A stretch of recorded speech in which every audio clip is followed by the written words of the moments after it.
Kabul fallen, Taliban जीत चुका है पूरे अफगानिस्तान को और ये एक बहुत बड़ा मेजर सेटबैक है अमेरिकन प्रेसिडेंट जो बाइडन के लिए। ये यूएस की एक बहुत बड़ी हार मानी जा रही है और ऐसा नहीं है कि तालिबान ने केवल अफगानिस्तान के कैपिटल को घेरा हुआ है, उन्होंने पूरे अफगानिस्तान पे चार्ज ले लिया है और अफगानिस्तान के प्रेसिडेंट अशरफ घानी खुद वहाँ से निकल के भाग चुके हैं। इवन दो और ऑफिशियल्स जो अफगानिस्तान में काम करते थे वह भी अफगानिस्तान से निकल के अलग अलग देशों में चले गए हैं। कुछ रिपोर्ट्स में तो यह भी कहा जा रहा है कि अशरफ घानी अपने साथ में कई कार्स, चॉपर्स और बहुत सारे पैसे लेके ओमान निकल गए हैं। यूएस ने खुद डर की वजह से अपने डिप्लोमेट्स हैं जो वहाँ से पुल आउट कर लिए हैं। इस तरीके से जैसे आप फोटो में देख सकते हैं कि इमरजेंसी बेसिस पे यूएस ने अपने चॉपर्स अपने ही एम्बेसी पे लैंड किए और उनके सारे के सारे डिप्लोमेट्स अब वहाँ से भाग चुके हैं। यूएस ने खुद अपने डिप्लोमेट से कहा कि जितने भी सेंसिटिव डॉक्यूमेंट्स हैं या जितने भी दस्तावेज हैं उनको जला दो और leave Kabul immediately. Afghanistan government ने साफ कर दिया है कि अब एक पीसफुल ट्रांसफ़र ऑफ पावर होगा और अफगानिस्तान में एक तालिबान लेड सरकार बनाई जाएगी। यह यूएस प्रेसिडेंट के द्वारा किया गया कितना बड़ा ब्लंडर है इसको शब्दों में बयां नहीं किया जा सकता, क्योंकि यह सिर्फ मैं नहीं,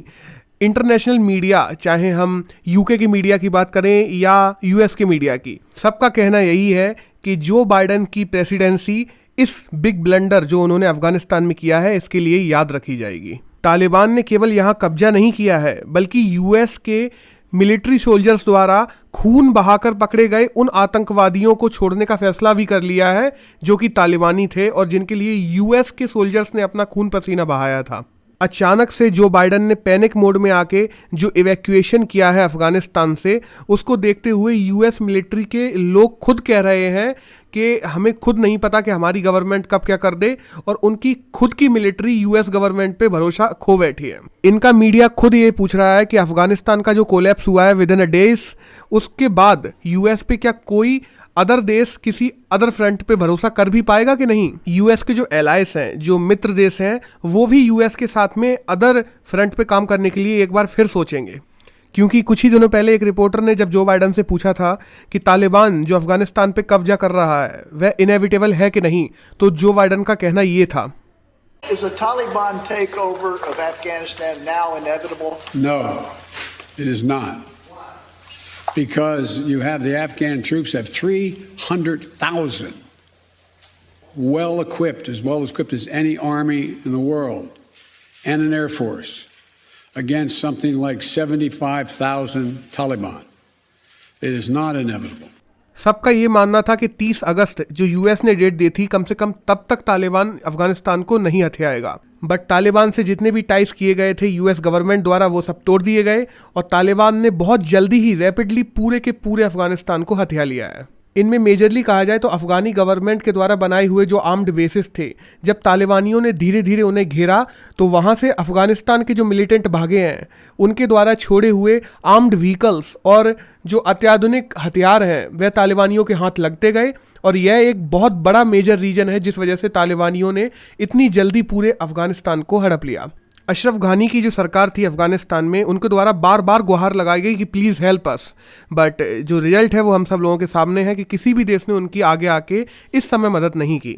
इवेंचुअली इंडिया से भी मदद मांगी गई थी बट इंडिया ने भी यही फैसला लिया कि दूर रहो, कोई मदद नहीं करो। और अब ये फैसला इंडिया का क्या इंडिया को हर्ट करेगा, और करेगा तो कितना करेगा ये तो आने वाला समय ही बताएगा।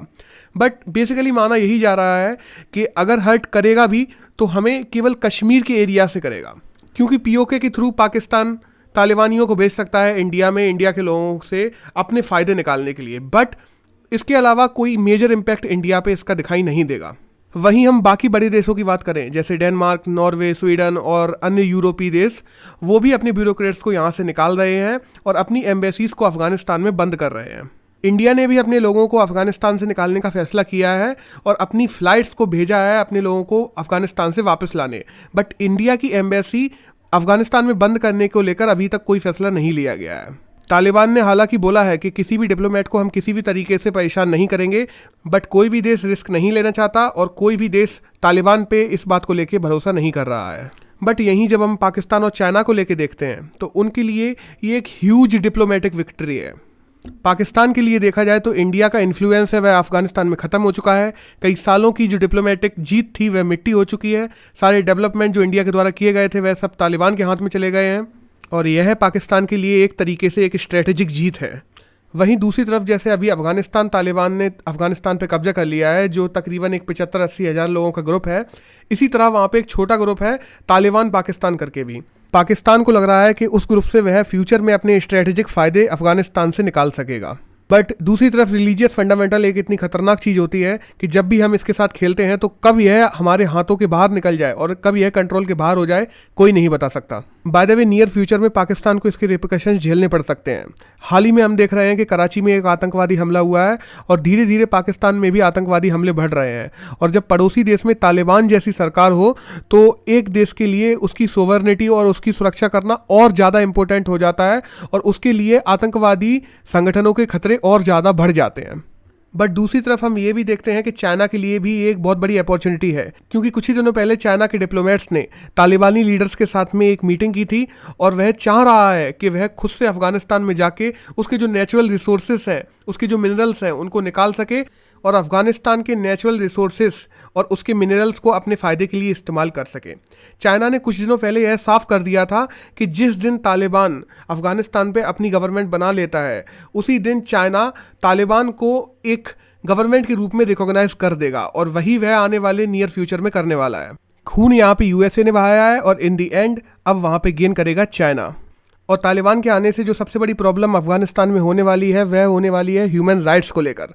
क्योंकि जब 1996 से लेकर 2001 के बीच में अफगानिस्तान में तालिबान की गवर्नमेंट रही थी तो हम लोगों ने देखा था वहाँ उसने लोगों के सिर काटे थे और सबसे ज़्यादा मामले ह्यूमन राइट वायलेशन के महिलाओं को लेकर आए थे, जहाँ पे उन्हें बाहर निकल के पढ़ने, बाहर निकल के काम करने तक की मनाही थी। हालांकि एक सबसे बड़ा सवाल यहाँ पे ये आता है कि जब तालिबान की सरकार बनेगी अफगानिस्तान में तो क्या इंटरनेशनल लेवल पे उसको रिकॉग्नाइज किया जाएगा। हालांकि चाइना ने तो साफ कर दिया है कि वह उसको रिकॉग्नाइज करने के लिए तैयार बैठा है, पर चाइना के अलावा और कौन कौन से देश उसको अपने स्ट्रेटेजिक फ़ायदों को लेके या उसको रिकॉग्नाइज करते हैं किसी और चीज़ को लेके, यह देखने वाली बात होगी।